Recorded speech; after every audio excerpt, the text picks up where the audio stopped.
quatro. Essa daqui é a maca osteopática. Essa maca é uma maca argentina, da marca Monte Verde, e ela tem alguns mecanismos que ajudam o osteopata no tratamento.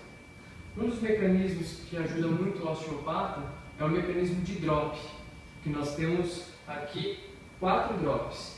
Um central, um torácica média, um torácica superior e, na verdade, mais 2 cervicais, um cervical superior e um cervical inferior. Como que funcionam os drops? O drop ele funciona como se fosse uma alavanca. Você vai armar e na hora que você colocar um impulso manipulativo, esse drop desarma para que a força passe pela articulação e produza um mecanismo semelhante ao thrust. Então a gente vai posicionar e vai desarmar os drops. Tá joia? O próximo mecanismo que essa maca pode nos oferecer é o mecanismo de flexão. Ela pode posicionar o paciente do jeito que você realmente estiver precisando posicionar o paciente, uma grávida ou para poder fazer um bombeio torácico, um bombeio de hérnia.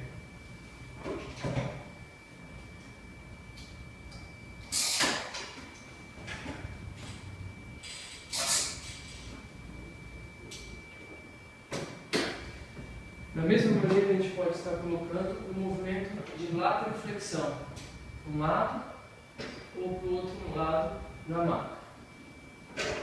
E outro mecanismo que é o grande ajudante do osteopata é o mecanismo da flexodistração. É onde a gente vai poder estar trabalhando os espaços, cada espaço vertebral.